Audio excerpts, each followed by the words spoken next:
venció. Glorioso día, tu sangre me rescató.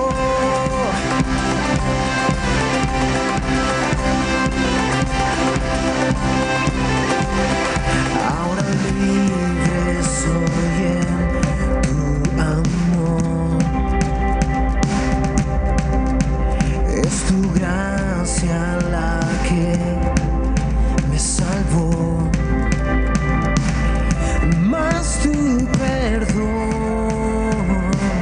a mí me liberó. Tu voz me habló y a la muerte venció. Glorioso día, tu sangre me rescató. Tu voz me habló y a la muerte venció. Glorioso día, tu sangre me rescató.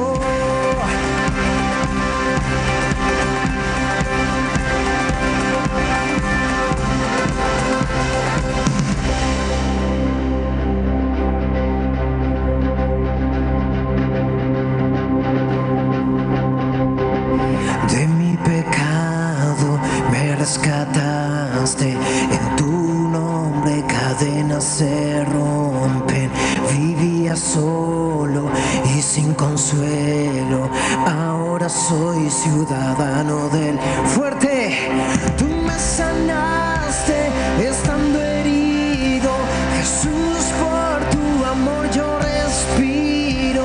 Tengo futuro, ahora veo, porque tu voz me habló y a la muerte venció. Glorioso día, tu sangre me rescató. Tu voz me habló y a la muerte venció.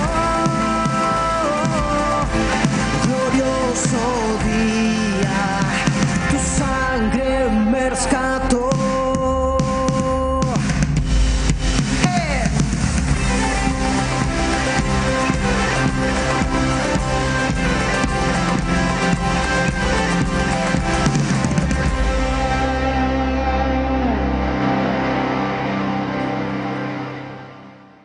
Bienvenidos a esta nueva transmisión de nuestro culto en esta mañana. Qué bueno, qué buen momento es este que nos toca vivir, porque en la mañana temprano es conveniente alabar a Dios. Y estamos preparándonos después de estas canciones para poder seguir adorando a Dios en este tiempo. Ese Dios del Dios de Abraham, es el Dios de Jacob, es el Dios de Isaac, es el Dios de Israel, es el Dios creador del universo y todo lo que hay en el cielo y también en la tierra. Quisiera compartirles en esta mañana 2 versículos del Salmo 92, versículo 1 y 2. Dice: qué bueno es alabarte, oh Jehová, y cantar salmos a ti, Altísimo, y anunciar por la mañana tu misericordia y tu fidelidad cada noche. Este hermoso salmo empieza alabando a Dios. Y qué bueno es reconocer a Dios por su misericordia cada mañana al despertarnos, porque aún Él nos mantiene vivos. Su provisión no nos hace faltar en nuestra casa. Y también Jesús dijo: si Él alimenta a las aves, ¿cómo no nos dará todo lo que necesitamos siendo sus hijos si se lo pedimos? Qué bueno que es Dios. Por eso, cada vez que nos reunimos, alabamos a Dios, lo bendecimos, cantamos a su nombre, honramos su nombre. Y cuando lo adoramos, queremos ser agradecidos y queremos preparar una ofrenda para que Él nos siga bendiciendo porque la ofrenda es agradecimiento que queremos ofrecerle cada mañana. Por eso dice, a la mañana nosotros anunciamos su misericordia. Él nos bendice, Él nos prospera, Él nos da todas las cosas que necesitamos. Él primero es el que nos da y luego nosotros le damos a Él, de Él lo que nos dio a nosotros. Por eso también vemos en la carta a los Romanos, el apóstol Pablo habla en el capítulo 12, versículo 1, que tenemos que ofrecer en sacrificio vivo, santo, agradable a Dios. Ese es nuestro culto racional. Hoy estamos celebrando un culto, una adoración, una alabanza a Él y queremos ser agradecidos, queremos entregar nuestra vida, queremos alabarlo, queremos honrar su nombre. Cada mañana necesitamos darle gracias a Dios. Pero también el Salmo habla de la noche que todos llegamos a la mañana, disfrutamos del día, del sol, quizás otros días son nublados, quizás hayamos pasado algún problema, pero Dios no nos abandona. Pero a la noche también reconocemos su fidelidad, porque Él es fiel, Él no nos va a dejar solos, Él no nos va a abandonar, Él nos va a seguir bendiciendo cada día, porque somos sus hijos. Si Él alimenta a las aves, ¿cómo no nos va a alimentar a nosotros? Si Él protege la naturaleza, ¿cómo no nos va a proteger a nosotros que somos sus hijos? Es que cada mañana tenemos que ofrendar nuestra vida a Él. Y cada vez que ofrendamos nuestra vida, anunciamos su misericordia, su amor por nosotros, porque Él dio su Hijo, Jesucristo, para morir por nosotros, aún siendo nosotros pecadores. Cristo murió en nuestro lugar y por la noche depositamos nuestra confianza de que Él va a seguir siendo fiel a sus promesas y entonces Él no nos dejará que nos falte nada. Sus misericordias, dice la palabra de Dios, sus misericordias son las que se renuevan cada día para nosotros. Cuando ofrendamos, que la ofrenda en esta mañana sea un sacrificio de amor. Es decir, que salga de nuestro corazón, porque Él nos amó primero. Y entonces nuestro agradecimiento tiene que salir de nuestro corazón. Es un sacrificio, pero de amor. No es un sacrificio que nos cuesta porque nosotros amamos a Dios. También, como decía Pablo, que tenga vida, es decir, que tenga valor, que sea importante, que demos lo mejor, que exprese nuestra gratitud. Y entonces también que eso sea agradable a Dios. Solo pedimos también que Él nos siga bendiciendo, pero solo podemos agradarle a Dios con nuestra ofrenda cuando reconocemos que todo lo que tenemos procede de Él, que Él nos da todo. Y dice el Salmo 24:1, de Jehová es la tierra y su plenitud, el mundo y los que en él habitan. Nosotros somos parte de su creación, todo es de Él. Y si vamos a darle algo a Él, es porque Él ya nos lo dio primero. Necesitamos entender que lo que nosotros ofrecemos a Dios no es nuestro, sino que es de Él. Todo lo que podemos darle a Él viene de su gracia, viene de su misericordia. Y en esta mañana nosotros queremos ofrendar, queremos darle de lo que Él nos está bendiciendo. El Señor quiere recibir esa ofrenda tuya y esa ofrenda mía que salga de nuestro corazón, que sea como un sacrificio de amor, que sea algo santo, separado, a propósito, para que Él sea agradable ante sus ojos y que pueda decir: mis hijos son agradecidos. Y entonces quería en esta mañana compartir con ustedes el momento de la ofrenda.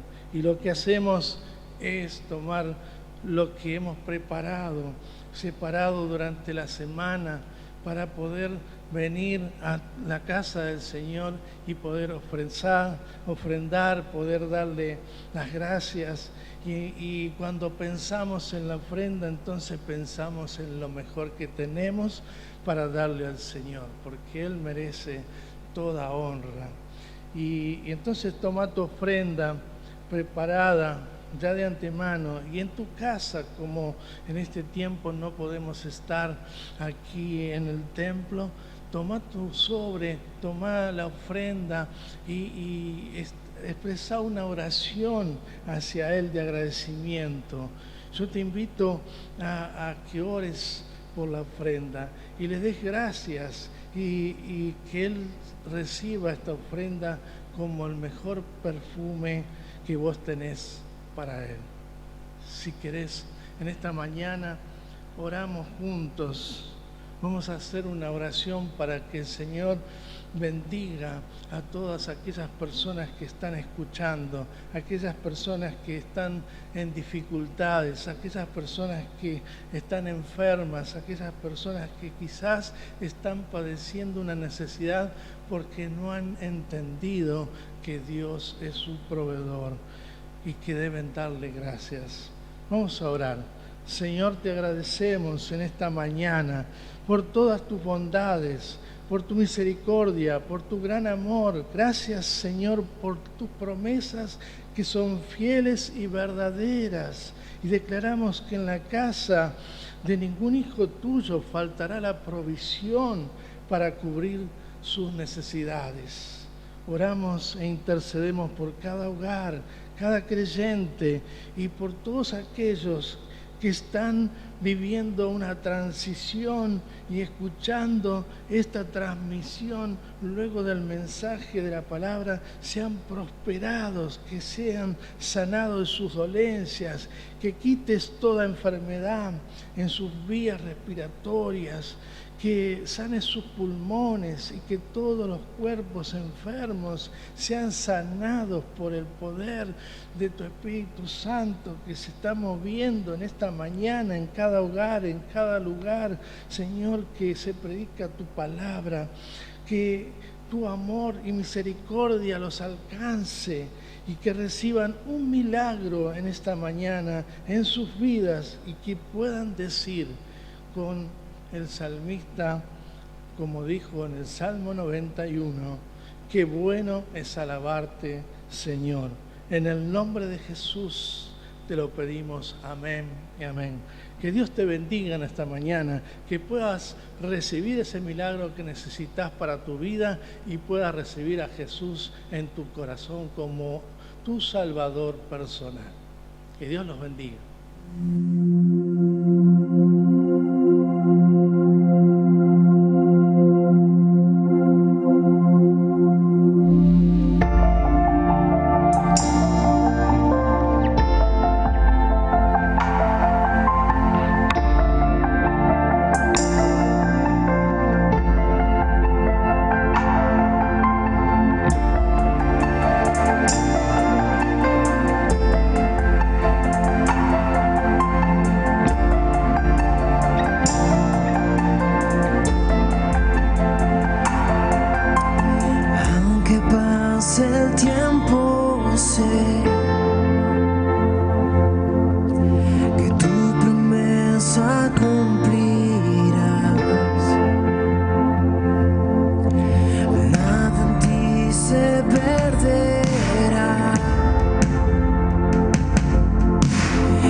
Es tu amor que me sostiene, el que me levanta, el que me da paz, me da seguridad.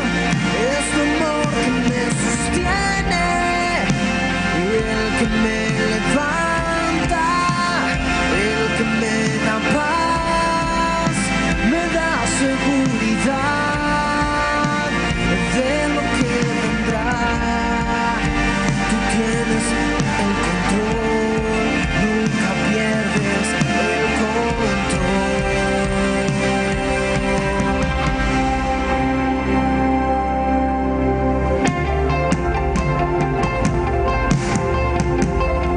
Nunca pierdes el control.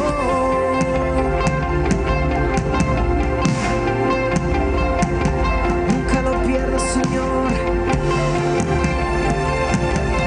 Mi fe está anclada en ti.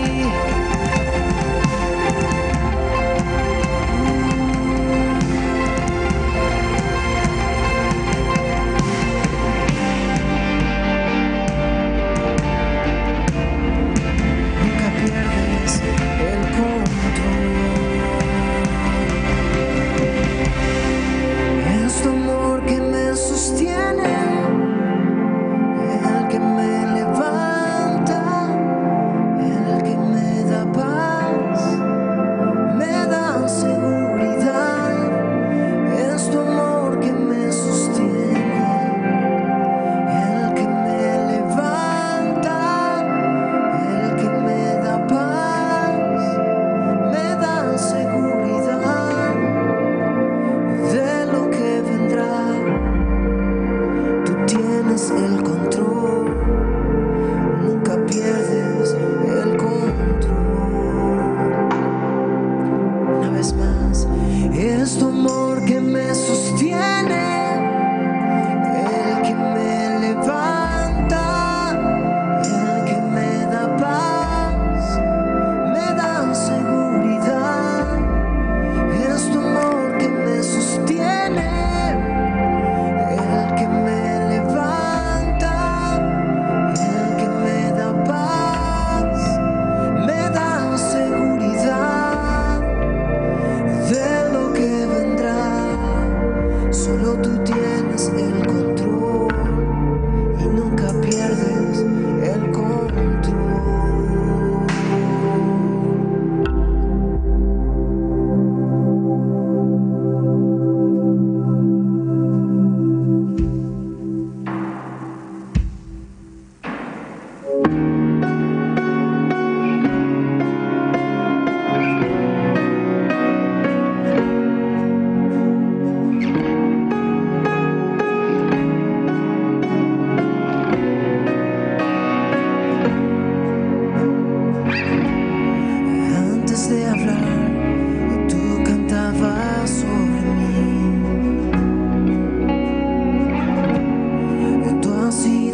Señor, te adoramos en esta mañana, te exaltamos, engrandecemos tu nombre. Ciertamente tú eres bueno, tú eres fiel, eres misericordioso, grande es tu nombre.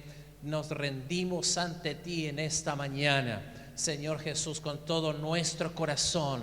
Hemos venido a adorarte. Padre, desde nuestras casas expresamos nuestra gratitud, te expresamos nuestra adoración, Señor, porque tú eres bueno, inigualable, incomparable, grande, alto. No hay nadie más alto, más grande que tú, Señor. Tú gobiernas sobre nuestras vidas, gobiernas, Espíritu Santo, sobre nuestros hogares, sobre nuestras familias. Todo, Señor, te lo rendimos a ti en esta hora. Alzamos nuestras manos para expresarte a ti nuestra adoración, nuestra alabanza, Señor, en esta hora.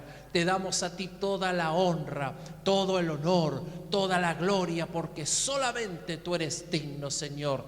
Decimos, no hay nadie como tú, Jesús. Tú eres bueno, Dios, tú eres bueno, Señor. Y ahora, después de haberte expresado a través de nuestras ofrendas, nuestra gratitud, Señor, nos preparamos para recibir tu palabra. Espíritu Santo de Dios, habla fuerte a nuestro corazón en esta mañana. Estamos agradecidos, estamos gozosos, nos sentimos alegres por poder estar allí en nuestras casas siguiendo esta transmisión para así adorarte, oh Rey Jesús.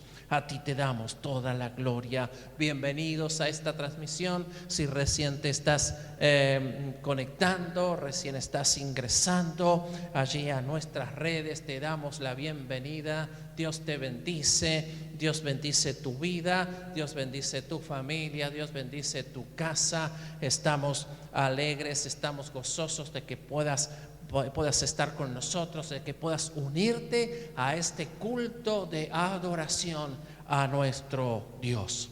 Acompáñeme en esta mañana en la lectura del Evangelio según Marcos. El Evangelio según Marcos, capítulo 1, versículos 29 al 31. Evangelio según Marcos, capítulo 1, versículos 29 al 31. ¿Lo tenés? Acompáñame entonces en la lectura.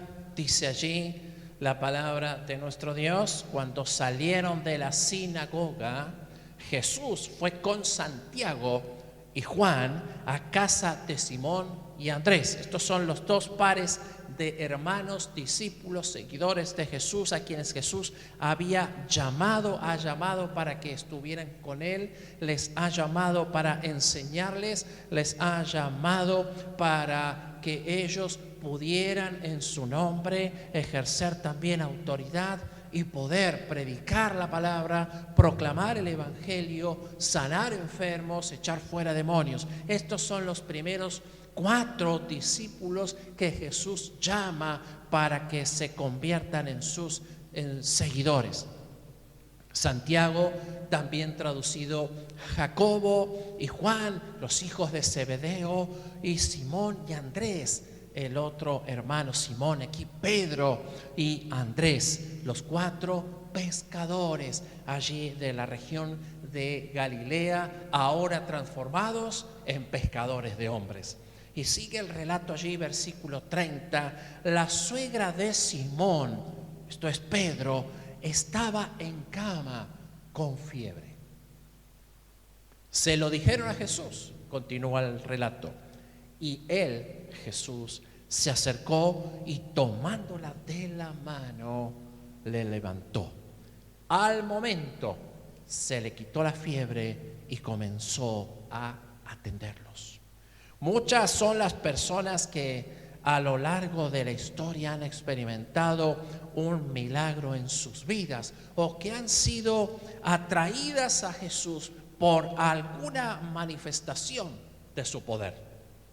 Los evangelios dan cuenta de una cantidad importantísima de milagros y liberaciones realizados por Jesús.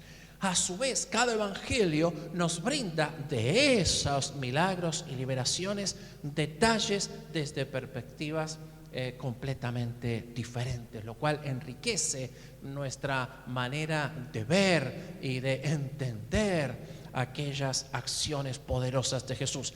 Mateo, por ejemplo, organiza su relato para enseñarnos e instruirnos acerca de la fe.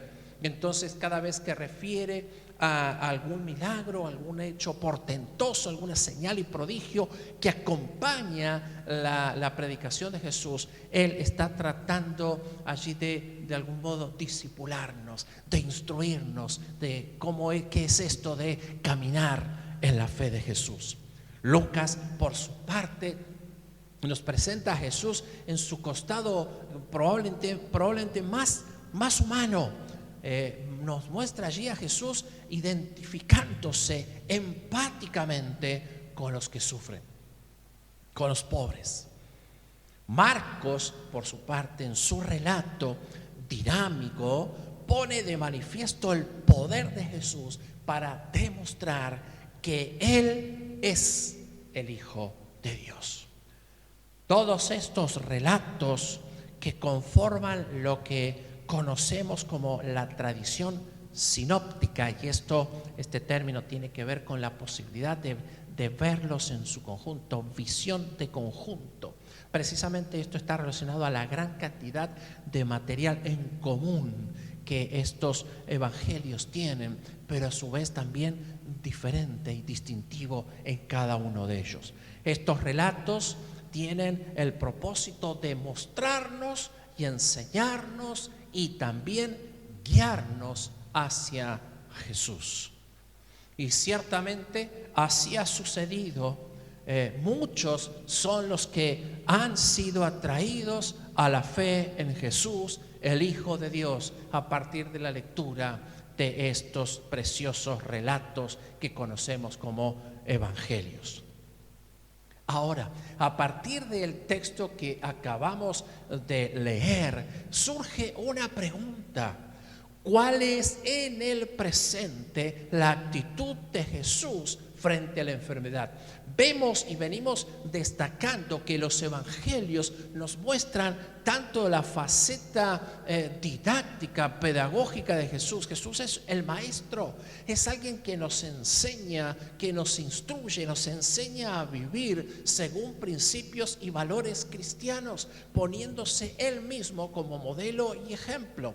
Pero a su vez, mientras Él predica el evangelio del reino, llamando al arrepentimiento, a la confesión de pecado, precisamente condición ineludible para ingresar al reino de los cielos, también realiza actos poderosos, señales y prodigios, milagros acontecen mientras Jesús está predicando el evangelio del reino de los cielos. Y entonces Él sana enfermos, Él da vista a los ciegos, los paralíticos caminan, los sordos oyen, los mudos hablan, y muchas otras, los endemoniados son liberados, y muchas otras manifestaciones del poder del reino se hacen efectivos, se hacen presentes en la vida de Jesús, y a través de Él hay poder, de Él sale poder para sanar.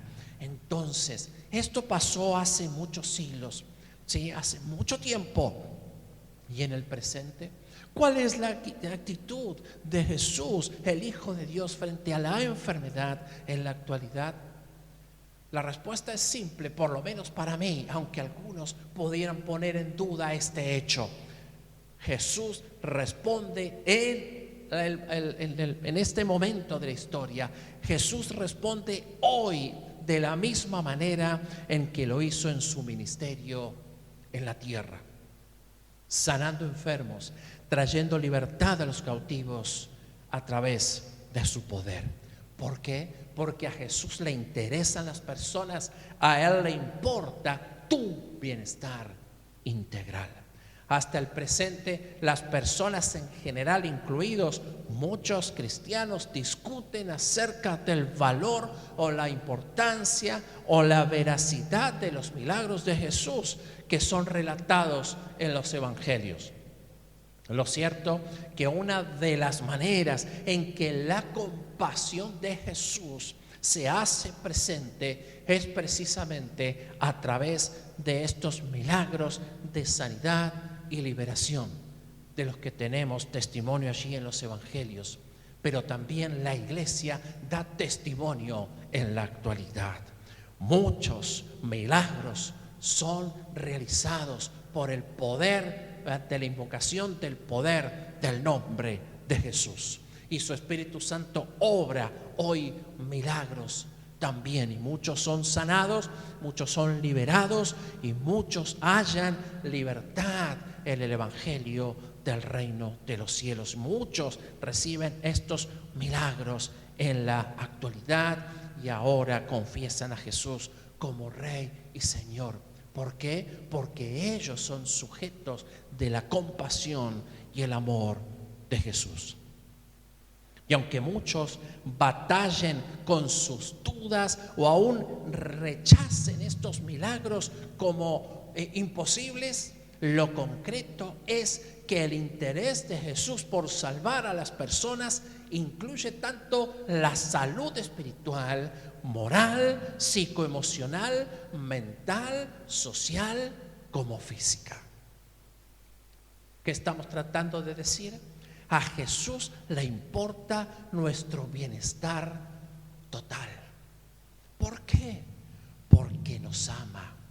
¿Qué es lo que motiva a Dios a obrar milagros en la vida de las personas? Su compasión. Él sigue llamando a las personas para redimirlas, para rescatarlas completa e integralmente.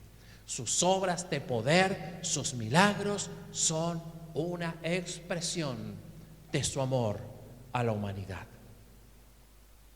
El relato de Marcos que acabamos de leer ocurre en Capernaum, también conocido, traducida en algunas otras versiones bíblicas y de acuerdo a como se encuentra en algunos manuscritos importantes, como Cafarnaúm. Esta localidad se encontraba a orillas del lago de Galilea, o más conocido como el Mar de Galilea.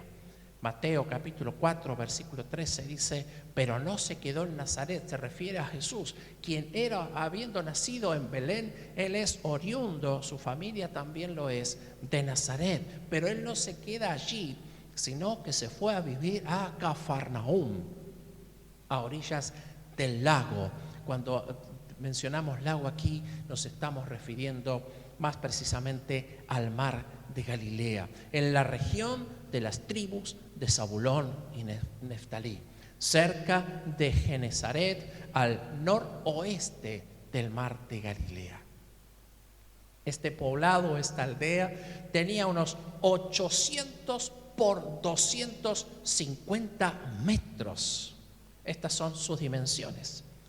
Y la casa de Pedro, indicada aquí en el relato, habría sido una casa lo suficientemente grande como para albergar una importante cantidad de personas.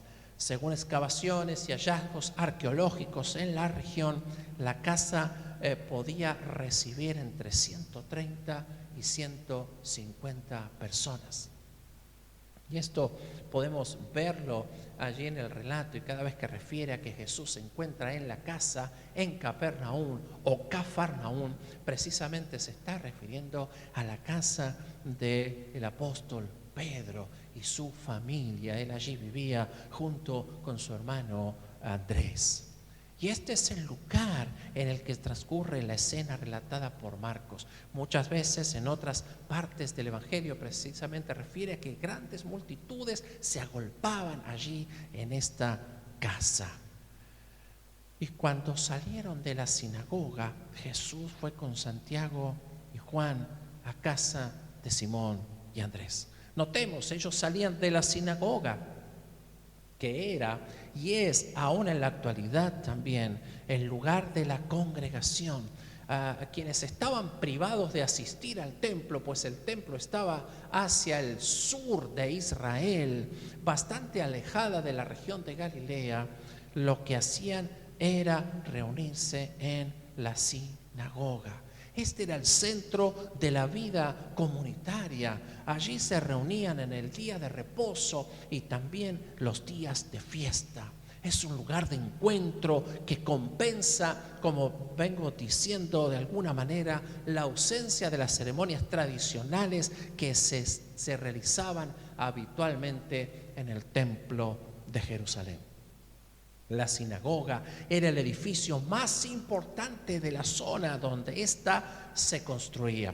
Generalmente también se la construía en un lugar alto y cerca de alguna fuente de agua. De hecho, Capernaum contaba con un manantial de agua muy importante para el tiempo en que Jesús realizó o llevó adelante su ministerio en aquella región. Y la sinagoga de Capernaum es considerada para el pueblo judío entre las más importantes en su historia. Ahora bien, dicho esto, ¿qué queremos decir aquí? Jesús, como dice en otras secciones del relato de los evangelios, como era su costumbre, asistía a la sinagoga y lo hacía acompañado de sus amigos. La importancia de congregarnos, la importancia de estar juntos en la casa de Dios para adorarle.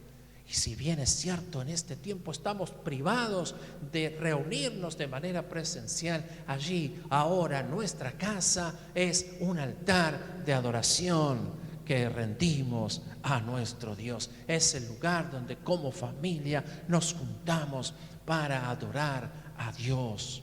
Lo hacemos juntos en el Espíritu. Continúa el relato, versículo 30, la suegra de Simón estaba en cama con fiebre. ¿Qué hicieron aquellos discípulos? Se lo dijeron a Jesús. Se lo dijeron, se lo contaron. La actitud de los dueños de casa, esto es Simón y Andrés, discípulos de Jesús, es sumamente interesante. Se lo dijeron a Jesús. Cuando estás en problemas, ¿a quién le contás? ¿Quién es el primero en enterarse? ¿En quién confías? ¿En quién depositas tu confianza? ¿A quién le mostrás dependencia en tu vida cuando alguna enfermedad o alguna prueba comienza allí a asolar tu vida? Ellos se lo dijeron a Jesús. Cuando atravesamos alguna dificultad, al primero que debemos contarle es a Jesús. Después de eso, también claramente llama al médico, llama a la emergencia médica y también contale a tus hermanos para que ellos estén orando por vos. Contale a Jesús en el momento de la prueba o la enfermedad, contáselo a Jesús, que Él sea el primero en enterarse, que Él sea el primero en conocer tu necesidad. Ahora, vamos a poner nuestra mirada sobre las acciones de Jesús. En primer lugar, dice allí el relato, recuerden Marcos capítulo 1, versículos 29 en adelante. En primer lugar, Jesús se acercó, dice el versículo 31, y Él se acercó. Qué importante es notar que cuando nosotros le manifestamos a Dios nuestra necesidad, lo que Él hace es responder desde su trono de gracia. Él comienza a vernos con amor, Él siente compasión por nosotros. Lo que hace Jesús es acercarse, es colocarse a nuestro lado. Y en segundo lugar, dice el texto allí que Jesús tomó de la mano a la suegra de Pedro. La tomó de la mano. Jesús no solamente está cerca, Él está muy cerca. Él te toma de la mano. Él está caminando a tu lado. Él es el que te fortalece. Él es como un escudo alrededor de tu vida. Él es el que te sostiene. En tercer lugar, la levantó. Estos gestos nos hablan del amor de Jesús, de su compasión, de su interés y su trato tierno cuando nosotros le contamos nuestras necesidades. El poder de Jesús, la fe y un ambiente afectivo, emocionalmente equilibrado contribuyen a nuestra sanidad. Los ambientes afectivamente seguros influyen en los procesos terapéuticos, en el desarrollo y crecimiento integral de las personas. Amados, es a través de nuestros gestos que comunicamos amor e interés por las personas, además de nuestras oraciones. A nuestras oraciones y a nuestras palabras le deben seguir gestos que informen al otro de nuestro amor e interés por ellos. Los gestos tienen un alto valor simbólico y representan el amor, el cuidado y el poder de Dios a favor de los que están enfermos o atraviesan alguna prueba, alguna crisis en su vida. En cuarto lugar, acontece el milagro. Después de estos gestos de amor, al momento se le quitó la fiebre.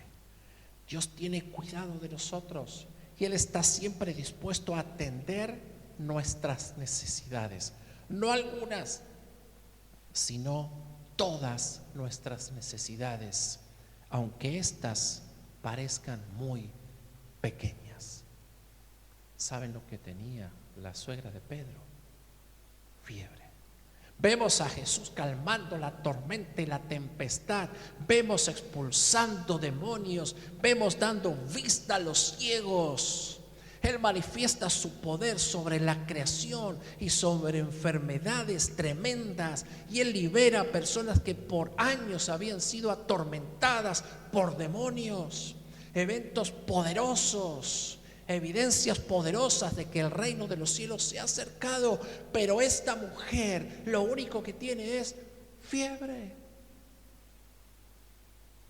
Tu necesidad puede ser pequeña a los ojos de los hombres, y quizás ni siquiera te inquietes en buscar a Dios cuando tu necesidad es pequeña, pero déjame decirte en esta mañana que Dios te ama, que Dios tiene compasión, que eso es importante para Él y que Él te ama de tal manera que aún los pequeños detalles de tu vida a Él le interesan. Tormentas, tempestades, vientos, paralíticos, ciegos y endemoniados son la larga lista de personas o eventos en los que Jesús manifiesta su poder y su autoridad. Pero también a Jesús le importa tu fiebre, le importa esa necesidad que parece simple, sencilla, ínfima. Lo mejor que puedes hacer, aunque tu necesidad sea así de chiquita, es contárselo a Jesús. En quinto lugar, observemos juntos cuál fue el resultado final de esta sanidad. Dice el relato que después de que la fiebre le fue quitada, la mujer comenzó a atenderlos. Nadie puede servir a Jesús si está enfermo. No podemos servir a Jesús si no estamos sanos. El propósito del milagro en tu vida tiene que ver con que Dios tiene planes y propósitos grandes y trascendentes para tu vida. La finalidad es que puedas transformarte en un seguidor de Jesús para servir a otros contándoles lo que Él ha hecho en tu vida. El milagro, la sanidad, la restauración, el perdón de pecados son un medio que Dios usa para que nosotros iniciemos en el servicio cristiano. Seguir a Jesús y servir a otros son muestras de gratitud por habernos salvado, por habernos sanado. Ciertamente, si Él lo ha hecho, es para que podamos servirle con amor y dedicación. Nuestra casa debe entonces convertirse en un lugar donde la presencia de Dios se manifieste con poder esta mañana. Mirá, el resultado del poder de Dios se extiende a nuestra familia también, como sucedió con la familia de Pedro. Dice que Pedro era un seguidor de Jesús, esto lo sabemos. Él fue uno de los discípulos de mayor confianza, uno de los que más cerca estuvo de Jesús. Su suegra es sanada y aún la esposa de Pedro acompañó a Pedro en el servicio y en su ministerio. El apóstol Pablo escribe en su primer carta de Corintios capítulo 9 versículo 5. También él pide como una licencia para poder llevar con nosotros. Pablo está refiriéndose a él y a quienes les acompañaban en sus viajes misioneros. Él está diciendo: nosotros también tenemos derecho de que viaje con nosotros una esposa cristiana, como hacen los otros apóstoles y los hermanos del Señor. Y Cefas, y aquí Cefas es Simón, Pedro. Mis amados, qué importante es que cuando Dios entra en nuestra vida y el Espíritu Santo comienza esa obra poderosa de restaurarnos, de sanarnos, de liberarnos, nuestra familia también comienza a ser bendecida. Cuando Jesús entra en tu vida, Jesús entra en tu casa. Cuando Jesús entra en tu vida, Jesús entra en tu hogar. Cuando Jesús entra en tu vida, Jesús entra en tu familia. Los milagros que Jesús hace en nuestras vidas, pues bien, son una referencia para nuestra familia también. Los milagros no solamente ocurren en el templo, los milagros de Dios también ocurren en la intimidad de la casa. Tal es el caso que nosotros acabamos de leer, en el que nos relata el Evangelio de Marcos. Este evento no sucedió en la vía pública, no sucedió en el templo, no sucedió en las calles, no sucedió en el camino, sucedió en la casa de Simón, en la casa de Andrés. El poder de Dios no es diferente en las casas o en las calles al que se manifiesta en el templo. Los milagros tienen lugar en espacios públicos y también en la intimidad de la casa. El poder de Dios no está limitado a ningún espacio en particular. Tu casa debe ser un centro de salvación y sanidad para vos, para tu familia, también para tus vecinos. Los milagros no solamente ocurren en el templo. El poder de Dios no es diferente al que se puede manifestar en tu casa. El poder de Dios no está limitado. Que tu casa se transforme en esta hora en un lugar de bendición, en un lugar de sanidad. Allí donde estás siguiendo esta transmisión, yo te invito a que te arrodilles o que alces tus manos, que te postres, que hagas conforme sientas en tu corazón. En esta mañana eleves una oración al Señor, dándole gracias por tu familia, pero sobre todas las cosas dándole gracias a Dios por el milagro que Él ha realizado en tu vida. En el nombre de Jesús, oh Padre, en esta mañana elevamos a ti una oración de gratitud. Te damos gracias porque nos has salvado, nos has rescatado. Señor, has entregado tu vida por nosotros en la cruz. Nos has amado y amado de tal manera que te entregaste, te diste a vos mismo, Señor, como ofrenda grata delante de Dios. Tu vida entregaste por amor a nosotros en la cruz. Estamos agradecidos, Señor.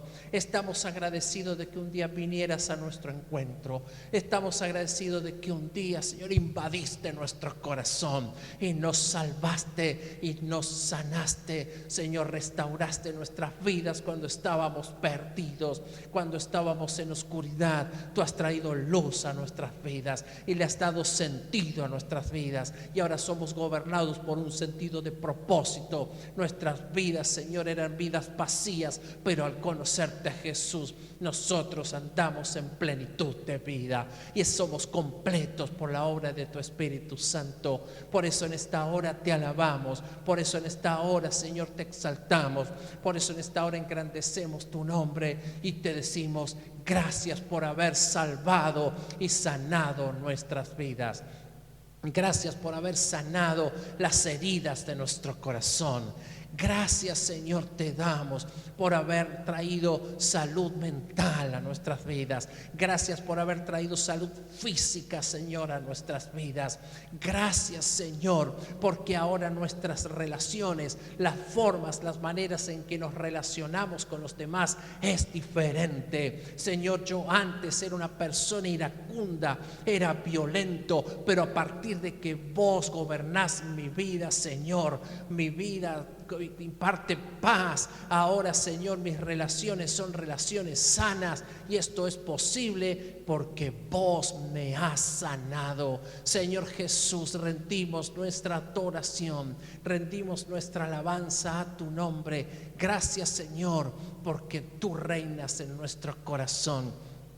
Señor, mas no queremos quedarnos en este primer nivel en nuestra relación contigo. Queremos ir más allá. Queremos ver que señales y prodigios del reino de los cielos se manifiesten en nuestras vidas y a través de nuestras vidas. Señor Jesús, al igual que la suegra de Pedro, Señor, nosotros hemos sido sanados con un propósito, y esto es el de servirte, esto es el de seguirte, Señor, y hacer tu voluntad, y así poder ser embajadores del reino de los cielos en la tierra.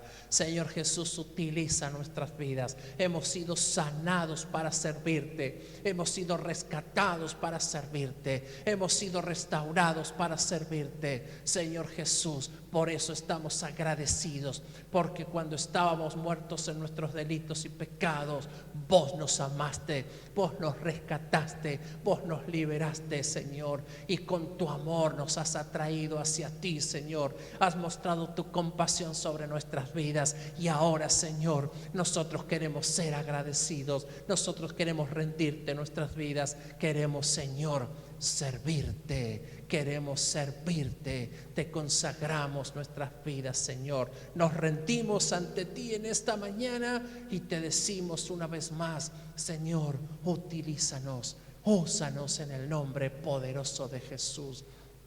Cada uno de los que estamos aquí reunidos juntos en esta mañana, aunque de manera virtual, Señor, te decimos gracias. Ciertamente en esta mañana comprendemos que tú nos has sanado, que tú nos has salvado para que podamos servirte y hablarle a otros de lo que tú has hecho en nuestras vidas, de cómo vos nos has rescatado, Señor. Que otros puedan conocer por nuestro testimonio de tu gracia, de tu amor y tu poder. Si hiciste esta oración allí en tu casa, decirle al que está a tu lado, yo he sido sanado para servir. Decirle a tu esposo, a tu esposa, si estás solo o si estás sola, mandale un mensaje a alguno de tus hermanos. Escribí allí en el chat de esta transmisión diciendo, yo he sido sanado para servir a Jesús. Dios te bendice, iglesia. Dios te bendice. Dios te bendice. Amén y amén.